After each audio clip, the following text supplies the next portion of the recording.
ये पानीपत से। राधे राधे। राधे राधे महाराज जी किसी इंसान को अपने परिवार से मोह कब छोड़ देना चाहिए? जब से ज्ञान हो जाए। ऐसे कोई खेल खिलवाड़ है क्या कि मोह छूट जाएगा? बाबा जी बन जाने पर भी मोह नहीं छूटता, स्मृति रहती है। और अगर सावधान न रहे तो बाबा जी बन करके भी हम मोह जनित कार्य करने लगते हैं। मोह छोड़ना कोई खेल तमाशा समझ रहे हो? मोह अगर छूट गया तो सब बात बन गई। मोहांधकार के कारण ही तो सारा खेल हो रहा है। तो हमें लगता है कि हम प्रेम करें, मोह न करें। प्रेम होता है भगवान से। हम अपनी माँ में भगवान को देखें, पिता में भगवान को देखें, भाई में भगवान को देखें। सब में अगर हम भगवान को देख करके कार्य करें तो मोह से ज्यादा प्रेम होता है बलवान। मोह तो अज्ञान जनित होता है। अब हम प्रेम करेंगे तो प्रेम में तत्सुख भावना होती है। जैसे हम माता पिता की सेवा कर रहे हैं, अब हमारे कोई रिश्ते नातेदार आए और माता पिता ने हमारी निंदा कर दी तो हमारी सेवा में रुचि खत्म हो जाएगी। और यदि उन्हें भगवान मान के सेवा कर रहे हो तो निंदा भी करेंगे। कोई कहेगा कि यार तुम्हारी वो निंदा कर रहे थे, तो तुम मुस्कुरा दोगे और मुस्कुरा के अरे उनका स्वभाव ऐसा ही है, और आप सेवा में रत रहोगे। हमें लगता है हम अपने परिवार को अधिक सुख प्रदान कर सकते हैं यदि अपने परिवार में भगवत भावना करके प्रेम करें, मोह नहीं। मोह का त्याग करके भगवत भावना से प्रेम करने पर हमारा कल्याण हो जाएगा। आप कहते हैं ना भगवान देखना चाहिए, पर भगवान दिखते नहीं है क्योंकि ना, इसीलिए नाम जप करो बच्चा। हम पहले भावना करते हैं। जैसे एक संगमरमर की मूर्ति होती है तो पहले क्या दिखता है? संगमरमर तो दिखता है नहीं, लेकिन हम उनमें भावना करते हैं ना कि हमारे भगवान राम है, ये भगवान श्याम है, ये भगवान है। भावना करते हैं ना। एक दिन हमारी भावना पुष्ट हो जाती है। हम भोग लगाते हैं, हम आरती करते हैं, हम पूजा करते हैं, हम दंडवत करते हैं, हमारी भक्ति बढ़ने लगती है, हमारे अंदर ज्ञान बढ़ने लगता है, हमारे सुकृत बढ़ने लगते हैं। हमारा ज्ञान भगवान की माने हुए श्री विग्रह से सच्चिदानंद तक पहुंचा देता है। तो अगर हम माने, पहली बात सवाल हल तभी होगा, पहले हम मानना शुरू करें तब हम जान जाएंगे। मानने से जानना होता है। हम मानना शुरू करें तो भगवान जना देंगे। सोई जाने जे देव जनाई, जानत तुम्हें तुम्हें हो जाए। भगवान को जान गए तो तुम भी भगवत स्वरूप हो, ऐसा अनुभव हो जाएगा। पर पहले हम माने। हमें भगवान दिखाई नहीं देते, लेकिन संत ने कहा है हम माने, तो ऐसा शुरू कर दो, सवाल हल हो जाएगा। जो मायाकृत सवाल है वो हल हो जाएगा। हम पहले मानना शुरू करें। जैसे मान लो आपको हमें भगवान दिखे क्या? नहीं दिखे ना, लेकिन आप कहीं ना कहीं भगवत भाव रखते हैं ना कि संत है, ये भगवान के स्वरूप है, ये भगवान संत भगवान है। तो आपने माना ही तो ना। आपने माना संत भगवान है तो आपकी भावना बन गई ना। आपने देखा तो नहीं, आपने देखा तो मनुष्य स्वरूप, लेकिन आपने मान लिया संत भगवान है। अरे आज हम संत भगवान के दर्शन करके आ रहे हैं तो हृदय आनंदित हो गया। क्यों? क्योंकि आपने माना। हमें लगता है यदि हम मान्यता कर ले, हम माने, तो माने से जाने हो जाएगा। जान करके मानना है तो बहुत बड़ी बात है, बहुत समय लगेगा। मान करके जानना में बहुत कम समय लगता है। हम मान लिया, हमारे गुरुदेव मान लिया, हमारी माता मातृ देवो भव, पितृ देवो भव, ये हमारी भगवान है। तो हमारा परिवार से मोह भी नष्ट हो जाएगा और परिवार की सेवा भी बड़े प्रेम से होगी और भगवान की भी प्राप्ति हो जाएगी। इशिता जी बेंगलोर से। श्री हरिवंश महाराज जी हम श्री जी को वो भोग लगाते हैं जो हमें खाने को पसंद हो।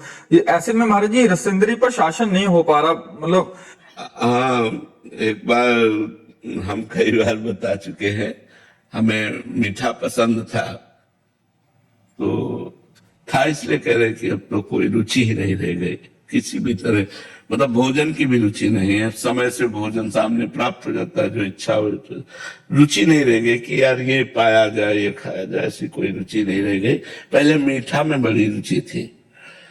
तो परिक्रमा देके राधा वल्लभ जी के, बिहारी जी के दर्शन करके निकले तो सामने गरम गरम इमरती निकाली जा रही थी। दृष्टि गई कि यार गरम गरम इमरती। तो मीठा प्रिय था और पैसा पास था नहीं, पैसा पास रखते नहीं थे। तो एक ब्रजवासी अचानक, अब देखो भगवान का विधान होता है, अचानक आए हो 50 रुपए, तो हमका इमरती लेके दे दो। तो उन्होंने इमरती, बहुत जलन हुई। एक साधारण चीज इमरती में गिर गए, भगवान ने वो विधान बनाया, इमरती दी।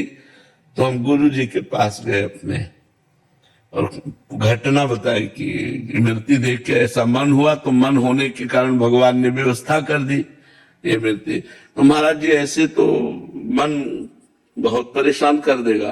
तो महाराज जी के शब्द थे, जिस विषय में तुम्हारा राग हो उस पदार्थ को लेकर भोग लगाओ और उसका किनका ले लो और बांट दो। अब जैसे आपका माना कि हलवा बहुत पसंद है, बढ़िया हलवा बनाओ, भोग लगाओ, ठाकुर जी को पवाओ और थोड़ा किनका ले लो, बकाया बांट दो। कोई नहीं तो गाय को पवा दो, आप रोटी दाल पाओ, तो आपकी रसेंद्री कब्जे में हो जाएगी। अब ऐसे घर में ठाकुर जी विराजमान, रोज मन आजिए आजिए आजिए आजिए, तो वो प्रभु का बहाना लेकर अपनी वासना का पोषण करता रहेगा। इसलिए उत्तम भोग लगाए मोर मरकट को सेवै, स्वामी हरिदास जी उत्तम प्रकार का भोग लगाते ठाकुर जी को और मोर मरकट को बांट देते, और आप जो है चना पाते, एक मुट्ठी चना फुला देते, वही चना पाते और ठाकुर जी को 56 भोग लगा करके और सब मोर मरकट ब्रजवासी जन ऐसे बांट देते थे। तो ऐसा हम भी करें, अपने ठाकुर को अच्छा अच्छा भोग लगावे और एकत्रित करके, अगर कोई न मिले तो गाय आदि हैं उनको पवा देते हैं, और हम रोटी दाल ऐसे साधारण भोजन पावे, जिससे नीरस भोजन होगा तो भजन आपका सरस होगा, और भोजन सरस होगा तो भजन नीरस होगा। ये पक्की बात है, पक्की बात है। आप इसको दिमाग में बैठा लीजिए, सूखी रोटी और दाल पाओ, फिर देखो कैसा भजन होता है। और रसगुल्ला, कचौड़ी और समोसा और ये वो फिर देखो भजन कैसा होता है। संसार का चिंतन आएगा, भजन नहीं होगा। तो रूखा सूखा खाने पर भजन होता है, बहुत अच्छे अच्छे पदार्थ पाने पर भजन नहीं होता है।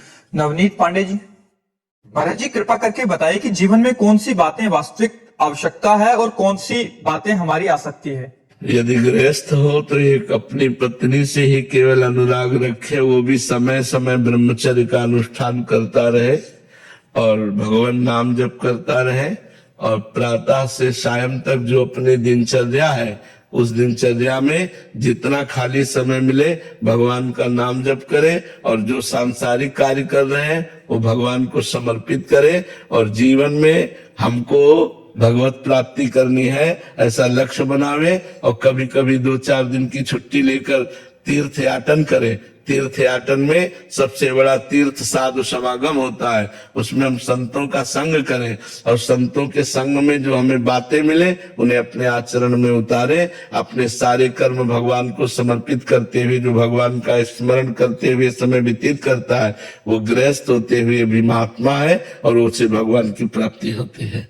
जो गृहस्थ में रह करके हर कर्म भगवान को समर्पित करता है, भगवान का नाम जप करता है, धर्म पूर्वक जीवन व्यतीत करता है, उसको वही गति प्राप्त होती है जो एक विरक्त को प्राप्त होती है।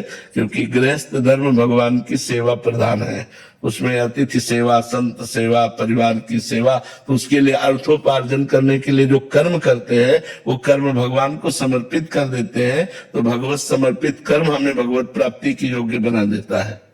विवेक सिंह जी मुंबई से। राधे राधे महाराज जी।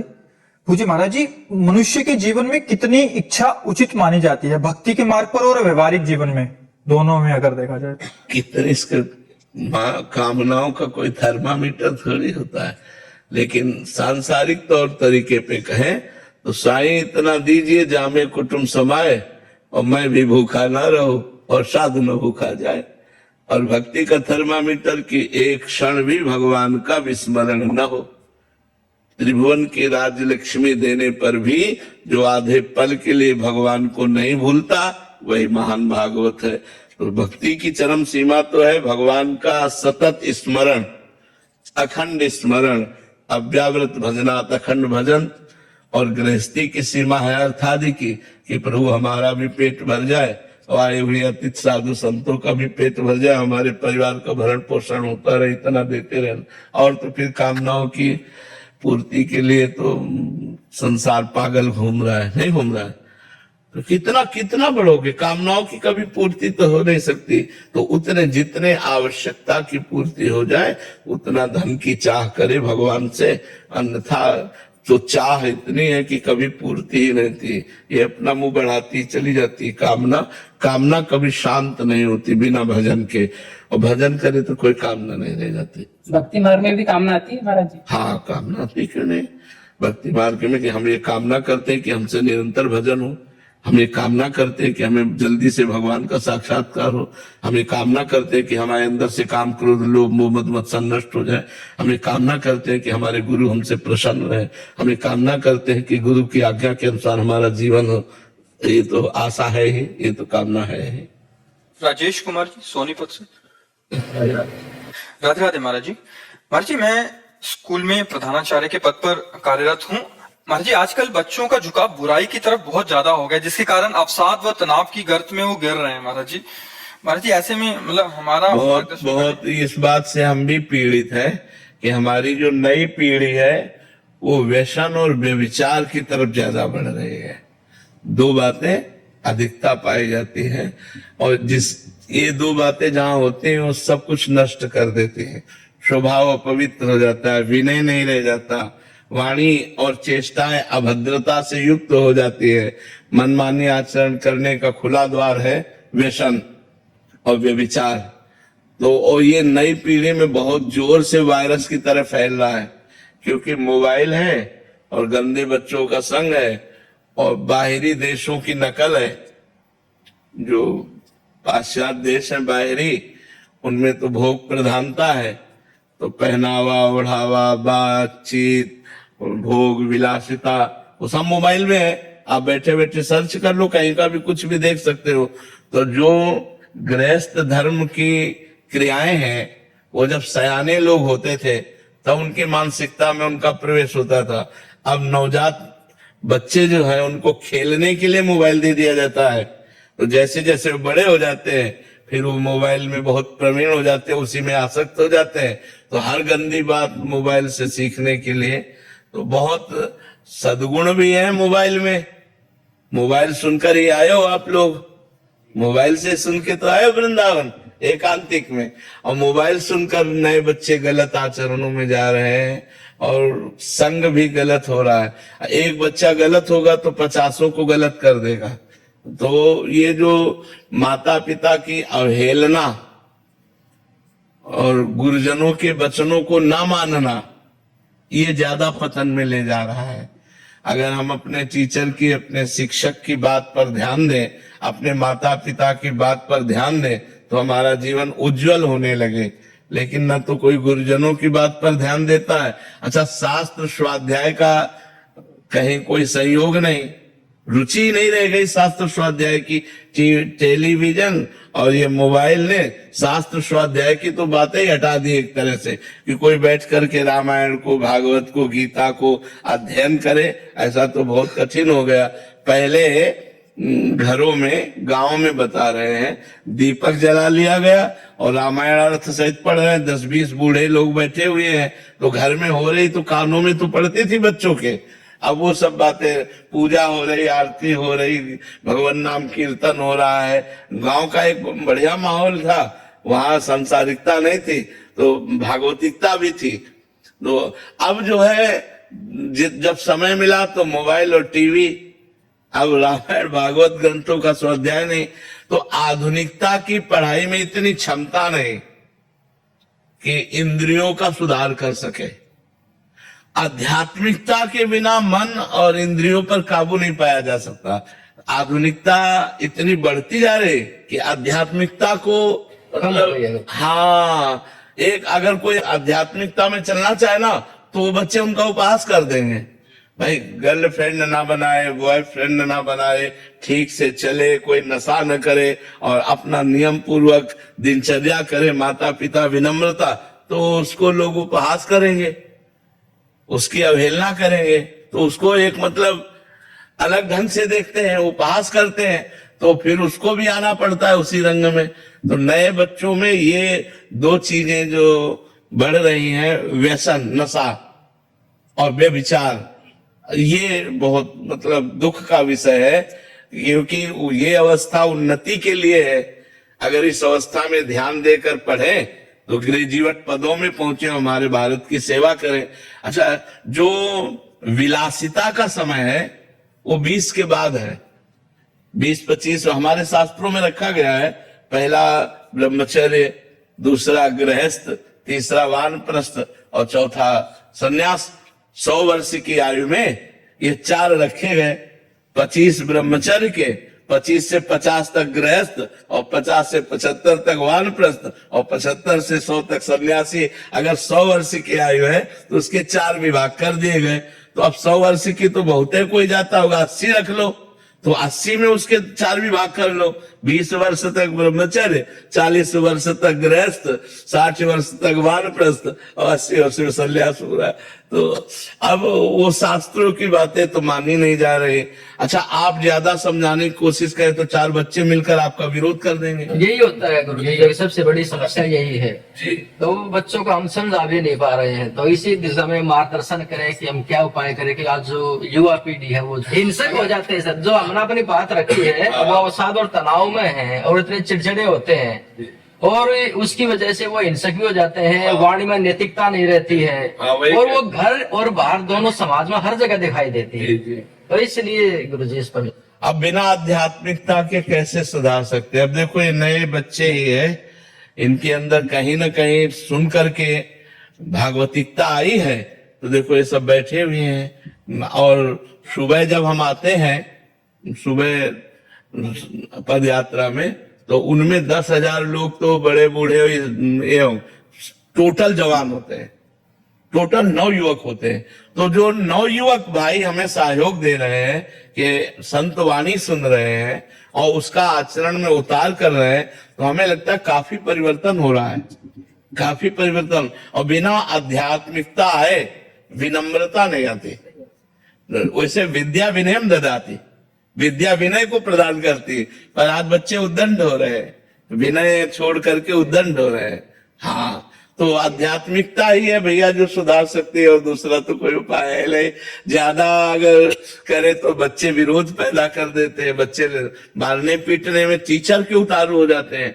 ऐसी कभी सोच नहीं थी, ऐसी सोच नहीं थी गुरु जी। अब तो बहुत सारी घटनाएं पढ़ते हैं। हाँ हाँ जी, वो अकेले कुछ क्षेत्र में नहीं, संपूर्ण भारत में इस प्रकार की घटनाएं होती हैं। जी जी जी। साक्षी जी, राधे राधे महाराज जी। महाराज जी, माता पिता और जीवन साथी दोनों ही महत्वपूर्ण है। माता पिता का ऋण हम उतार नहीं सकते और जीवन साथी के साथ जीवन व्यतीत करना संसारिक नियम है। हमें किसके प्रति अपने कर्तव्यों का दायित्व निभाना चाहिए? दोनों के प्रति निर्वाह करना चाहिए, क्योंकि पति भगवान का स्वरूप माना गया है। और मातृदेवो भव पितृदेवो भव, वेद ऐसा कहते हैं। माता पिता साक्षात भगवान के स्वरूप हैं और पति भी भगवान का स्वरूप है, इसलिए हमें दोनों की सेवा करनी चाहिए। वो नरकगामी पुत्र होते हैं जो अपने माता पिता को दंड देते हैं, मारते हैं, पीटते हैं, गाली देते हैं, उनकी सेवा नहीं करते, वो आगे चलकर बड़ी दुर्गति को प्राप्त होंगे। माता पिता बहुत करुणा करके भगवान सेवा का अवसर देते हैं। तो ऐसा सौभाग्य उस पुत्र या पुत्री को माता पिता बिस्तर में ही शौच कर दें और हम उनके बिस्तर साफ करें, कपड़े साफ करें, जैसे हम कर देते थे। तो वो करते थे ना, ऐसे हम अब उनकी सेवा करें। लेकिन प्रायः ऐसे बहुत कम संतान होती है जो वयोवृद्ध माता पिता को कटुवचन न बोले, मारे पीटे ना, उनका तिरस्कार न करे और उनकी दैन्य भाव से सेवा करे, तो वो धन्य हो जाता है। माता पिता की सेवा भगवान की प्रसन्नता का हेतु है। जो अपने माता पिता की सेवा करते हैं, इसी से भगवान प्रसन्न हो जाते हैं। देखो विट्ठल भगवान जो है ना, महाराष्ट्र में जो ऐसे खड़े हैं, वो माता पिता की सेवा के प्रभाव से ही पुंडरीक जी को दर्शन देने आए थे। पुंडरीक जी अपने माता पिता को भगवान मान करके रात दिन उनकी सेवा करते थे। तो एक दिन भगवान प्रसन्न हुए उनकी मातृ पितृ भक्ति देख करके। पीछे से आवाज आई, पुंडरीक हमारे दर्शन कर लो। बोले कौन हो? बोले भगवान है। तो एक ईंट डाल दे कि आप इस पर विराजमान हो। वैसे नाम विट्ठल है पर प्यार से उनको विट्ठल कहते हैं, विट्ठल भगवान। तो देखो माता पिता की सेवा से विठ्ठल भगवान स्वयं दर्शन देने पुंडरीक के पास आए। इसलिए माता पिता की सेवा अत्यंत अनिवार्य है। जी इसमें दो परिस्थितियां आती हैं, एक है पुत्री और एक है पुत्र। पुत्री विवाह के बाद ससुराल में चले गई तो उसके पति हैं, उसके सास ससुर हैं। अभी पुत्र का तो जिम्मेदारी, प्रथम जिम्मेदारी है ही अपने माता पिता की। लेकिन यदि पुत्र तिरस्कार कर दे तो पुत्री, इस पुत्र और पुत्री दोनों उनके ही तो अंश हैं, तो फिर पुत्री का कर्तव्य है कि वो अपने ससुराल पक्ष को अनुकूल करके अपने माता पिता की सेवा करे। पर हमें लगता है पुत्रों को तो स्वतंत्र रूप से माता पिता की सेवा करने का अधिकार है, और लड़की कहीं जाकर दूसरे घर की बहू है तो ये बड़ी समस्या है। पर अधिकार उसका भी है कि अपने माता पिता की सेवा करके अपने कुल को पावन करे, अधिकार है। पर समस्या ये है कि मान लो पति कह दे कि हम अपने घर में नहीं रखेंगे। जी महाराज जी बहुत सारी परिस्थितियां बड़ी समस्या है, वो पराधीन है। लेकिन पुत्र तो स्वतंत्र है ना, पुत्र को तो चाहिए माता पिता की सेवा करे। अब लड़की पूर्ण रूप से तो नहीं सेवा कर पाएगी, क्योंकि जब घर में नहीं रखने देंगे तो वो क्या कर सकती है, और जाके कर नहीं सकती क्योंकि यहाँ हाँ वही बात है, उसकी तो परतंत्रता है। पर यदि ऐसा सौभाग्य हो तो करना चाहिए। चंद्रभूषण सिंह जी अहमदाबाद से। श्री हरिवंश महाराज जी जैसे बोला जाता है कि आत्मा ही परमात्मा का स्वरूप है, वो नष्ट नहीं होती, वो बस शरीर बदल लेती है। तो जो पाप कर्म पिछले शरीर से किए गए थे उसे नया शरीर क्यों भोगता है, उसे वही शरीर क्यों नहीं भोग लेता? इसके अलावा आत्मा परमात्मा का स्वरूप है तो हमें वो बुरे कर्म करने के लिए क्यों नहीं रोकती? आत्मा क्या रोल है महाराज? आप अपने आत्म स्वरूप को जानते हैं?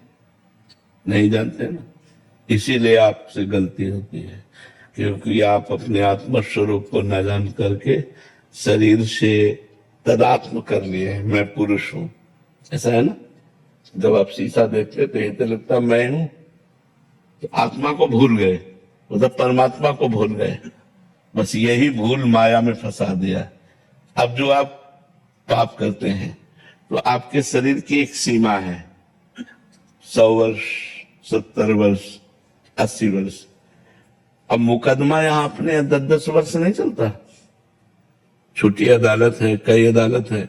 तो आज आपने अपराध किया, हत्या की, तो आज ही फांसी में थोड़ी चढ़ा दिए जाओगे। 10 वर्ष मुकदमा चलेगा तो 20 वर्ष मुकदमा चले, इसके बाद उसका निर्णय हो। तो अपनी बड़ी सरकार है, आपने इस योनि में पाप किए और अनेक योनियों में दंड भोगना पड़ेगा, अनेक शरीर धारण करके दंड भोगना पड़ेगा। क्योंकि बड़ी सरकार है ना, अनंत ब्रह्मांडों का हिसाब किताब है ना, तो इसी योनि में दंड नहीं मिलता। इस योनि में खूब आराम से पाप कर लो, आपको जो दंड मिलेगा वो अन्य योनियों में मिलेगा, अगले जन्मों में मिलेगा। अब इस योनि में आपको पुण्य कर लो, उसका फल अभी नहीं मिलेगा, वो आगे मिलेगा। जैसे हमने पूर्व में पाप किए तो अब हमें भोगना पड़ रहा है, पूर्व में पुण्य किए तो वो अब मिल रहा है। लेकिन अब आप कर्म कर रहे हैं और पूर्व का पुण्य चल रहा है तो चकाचक आनंद है। अब पुण्य कर रहे हैं लेकिन पूर्व पाप चल रहा है, बड़ा दुख, बड़ी परेशानी, बड़ी समस्या है। इसीलिए लोग समझ नहीं पाते कि धर्मात्मा पुरुष दुखी है और पापात्मा सुखी है। इस निर्णय को नहीं समझ, ये हमारा भगवान का कानून है, इसलिए भोगना पड़ता है, अन्य जन्मों में भोगना पड़ता है। यहाँ तक कि भीष्म जी सरसैया पर पड़े हुए हैं, उन्होंने कहा प्रभु इस जन्म की बात क्या, मैं 70 जन्मों को देख रहा हूं, कोई पाप नहीं किया ऐसा जिसके परिणाम से मुझे सरसैया पर 6 महीना लेटना पड़े। तो भगवान ने कहा और आगे बढ़ो, 100 जन्म के बाद आपने पाप किया था। तो इतना हमारे प्रभु की अदालत में थोड़ा रजिस्टर लेट खुलता है, लेकिन जब खुलता है तो राय पाई का हिसाब होता है, वहां किसी घूस की या किसी भी तरह की चूक नहीं होती, वो करेक्ट उसको दंड मिलेगा। तो इसीलिए हमको मनुष्य जन्म में किए हुए कर्मों का फल हजारों योनियों में भोगना पड़ेगा। तो हमें मनुष्य जन्म में बहुत सावधान रहना चाहिए। पशु पक्षी की योनियों के किए हुए कर्म केवल भोग होते हैं। जैसे सिंह गाय को मार के खा रहा है तो उसको कोई पाप थोड़ी लग रहा है, बिल्ली कबूतर चूहे को पा रही तो कोई पाप थोड़ी लग रहा है, क्योंकि उसका आहार है, आहार निश्चित किया गया है। मनुष्य अगर मुर्गा खा रहा है, बकरा खा रहा है तो पाप कर रहे हो, क्योंकि वो तुम्हारा आहार नहीं, तुम्हारा रोटी दाल आहार है, तुम्हारा साग सब्जी आहार है, घी दूध आहार है। ये तुम्हारा मांस बकरा भैंसा मुर्गा जो खा रहे ना, ये दुर्गति को प्राप्त होते हैं। अब इस जन्म में जो हम कर्म करेंगे हमें आगे जन्म मिलेंगे, हिसाब ऐसा है। कानून कानून आप क्यों है तो सरकारी कानून है कानून कानून है, जहां जैसी व्यवस्था होती है। तो हमारे भगवान का कानून है कि इस जन्म में पाप करोगे तो आपको अनेकों जन्मों में उस पाप का फल भोग। कुछ ऐसे कर्म भी हैं जिसका इसी जन्म में भुगतान हो जाता है। बहुत भयंकर अपराध, साधु अपराध, साधु अवज्ञा तुरंत भवानी, कर कल्याण अखिल ज्ञानी। अगर संत का अपराध बन गया, वैष्णव का अपराध बन गया, भक्त का अपराध बन गया तो तुरंत लागू हो जाएगा। तो साधु अवज्ञा तुरंत भवानी, महापुरुषों का अपराध कर देने पर तुरंत लागू हो जाता है, वो परेशान हो जाएगा। ये हमने देखा है। तो अभी उस दिन बताया था कि जगदीश्वरानंद के अपने गुरु को जहर दे दिया तो पूरे शरीर में मवाद पड़ गया, फूट फूट कर जब निकले तो चिल्ला चिल्ला कर कहते थे कोई बचा लो। तो कोई न औषधि काम करती न कुछ, सड़ रहा था, पूरा शरीर सड़ रहा था। तो साधु अवज्ञा तुरंत भवानी, कर कल्याण अखिल के हानि। विष्णु चंद्रभान जी, महाराष्ट्र से। राधे राधे महाराज जी। महाराज जी, भक्ति के सर्वोच्चम रूप कौन से हैं? जब अपनी शुद्ध न रहे, तन्मयाहा नारद जी ने लिखा है, जब न शरीर की शुद्ध है ना ये शुद्ध है कि मैं कौन हूं, कहां हूं,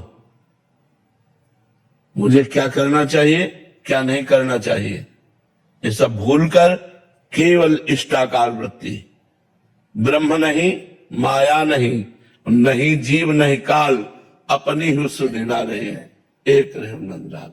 ये सर्वोच्चम गति है कि हृदय में तो भगवान, बाहर तो भगवान, सुने तो भगवान, देखे तो भगवान, उसकी एक एक इंद्रियों में भगवान रम गए हैं। भगवान के सिवा कुछ नहीं बचा। वासुदेवा सर्वम, जड़ चैतन्य सब कुछ भगवत स्वरूप। ये सर्वोत्तम गति है, ये सर्वोत्तम स्थिति है। इसे तन्मयाहा स्थिति कहते हैं। देवर्षि नारद जी ने अपने भक्ति सूत्रों में लिखा है तन्मयाहा। पर ये प्राप्त होती अव्यावृत भजना, अखंड भजन से है। जो अखंड भजन करता है, निरंतर भजन करता है, उसको ऐसी स्थिति प्राप्त हो जाती है। और ये स्थिति मोक्ष से भी बढ़कर है, क्योंकि ये प्रेममय स्थिति है। जैसे गोस्वामी तुलसीदास जी कह रहे, सिय राम में सब जग जानी, करो प्रणाम जोरी जुग पानी। जगह जगह सब में वही राम रमा है, सब में वही प्रभु रमा है। ये अनुभव हो गया और मैं कौन हूं, कहां हूं, ये सब बिसर गया। परमात्मा के ध्यान में तन्मय है। ये तन्मयाहा स्थिति सबसे बड़ी स्थिति है। महाराज जी, भगवान पर पूरा विश्वास, इसका क्या तात्पर्य है? पूरा विश्वास हो जाना। हाँ, इसका तात्पर्य यह है कि हमें भारी दुख की समय विपत्ति ने घेर लिया, भारी दुख का समय आ गया, हमें दृढ़ विश्वास है कि मेरे भगवान मेरा परम मंगल करेंगे, मेरा परम हित करेंगे। ये दुख नहीं है, ये विपत्ति नहीं, भगवान का किया हुआ विधान, इसमें परम मंगल होगा। जैसे एक श्रीदाम नाम के भगत थे, श्रीदाम नाम था उनका। वो भगवान के परम भक्त थे और निष्काम भक्त थे। तो उनको पहले एक राज कर्मचारी के यहाँ नौकरी मिली। उनकी निष्कामता देखकर मंत्री जी ने अपने पास रख लिया और निष्कामता और प्रवीणता देखी तो बादशाह के सामने पेश कर दिया। तो बादशाह ने उनको निष्कामता के कारण ही खजांची बना दिया। अब वो इतने दयालु हृदय के थे, विश्वास की बात कहता हूं, इतने दयालु हृदय के थे कि जैसे कोई आया और कहा श्री राम जी हमारी बेटी का ब्याह है, तो खजाने से चुपचाप रुपया लेके दे देते। कोई बीमार है, कोई गरीब है, कोई भूखा है, ऐसे परेशान लोगों की वो सेवा करने लगे, खजानती थे। और ये बात काजी को पता चले तो वैसे ही वो जलता था कि इतने उच्च कोटि के पद पर बैठ गया। उसने तुरंत बादशाह से शिकायत की कि श्री राम आपके खजाने को आपकी बिना अनुमति के लोगों को बांट रहा है। उनको बुलाया गया तो अब झूठ तो बोलेंगे नहीं। तो उनका हुजूर हम किसी को दुखी नहीं देख सकते, इसलिए तो उनका अनुमति लेनी चाहिए। बात तो सही है, अनुमति लेनी चाहिए। तो आप अपराधी हो ना, अनुमति तो नहीं ली। तो उनका तो काजी से कहा तुम इसकी दंड विधान करो। तो उनका फांसी की सजा, वो तो जल ही रहा था, तुरंत फांसी की सजा। उनको विश्वास था भगवान परम मंगल भवन है, अमंगल होने ही नहीं दे सकते। अब बादशाह की तरफ से फांसी की सजा पास हो गई और उनको हथकड़ी बीड़ियों से जकड़ लिया गया और वध के स्थान के लिए ले जाने के लिए पहले उनको घुमाया गया बाजार से होते हुए कि अपराधी इन्होंने ये अपराध किया इसलिए इनको फांसी की सजा। इधर उनको ले गए, इधर जो है एक झोली टांगे हुए श्याम वर्ण का 14 वर्ष का बालक आकर खड़ा हुआ और कहा सलाम हुजूर। देखा तो देखते ही आश्चर्यचकित हो गए, इतना सुंदर रूप। बोले कौन हो? बोले मैं श्री राम का नौकर हूं। कैसे आए हो? बोले हिसाब चुकाने आया हूं। खजाने का तुम्हारा जो भी चला गया है वो ऐसे झोली पलटाई तो वो दिव्य हीरे कि एक हीरे की कीमत उसके खजाना पूरा नहीं, कहे सब रख लो और तुरंत मेरे मालिक को छोड़ दो। उसके होश खराब हो गए कि नौकर में इतनी सामर्थ। अब वो तुम्हारा नाम क्या है? उन्होंने कहा बिट्ठू। और इधर उनसे पूछा गया कि अब आखिरी तुम्हारी इच्छा क्या है? तो महाराष्ट्र में विट्ठल भगवान है, उनके वो सेवक थे, तो उनका एक बार केवल झांकी करवा दो। इधर हिसाब किताब, उधर कह रहे एक बार झांकी करा दो। तो विट्ठल भगवान के पास गए और कहा राजी हो? इतने में घोड़े से दौड़ते हुए वो आदमी आए राजकीय और कहा श्री राम को मुक्त कर दिया जाए। और बादशाह ने तुरंत बुलाया है।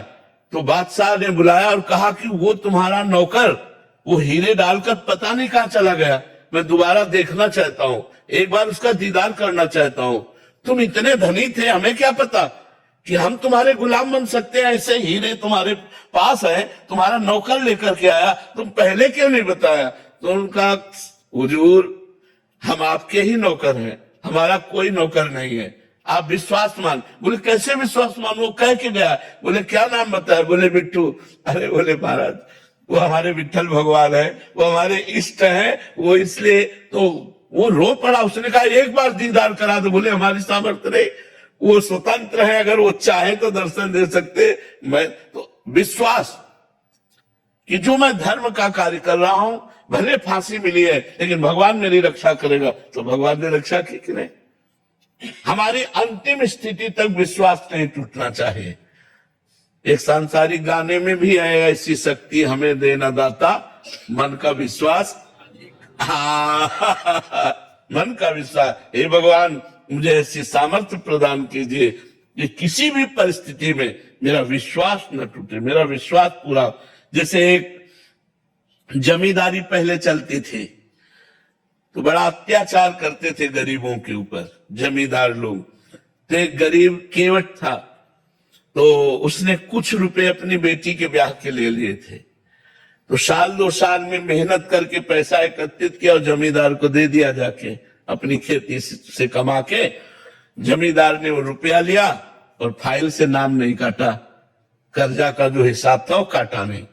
2-4 महीने बाद उसके आदमी गए और कहा जमींदार साहब ने बुलाया है। तो जमींदार ने कहा कर्जा दीजिए। तो उनका साहब हम तो दे गए थे आपको। अरे बोले व्यर्थ की बात करते हो, हमारी कॉपी में वैसे लिखा अभी कटा नहीं। बोले आप अब ना काटो तो आपकी बात, वैसे तो हम दे गए थे।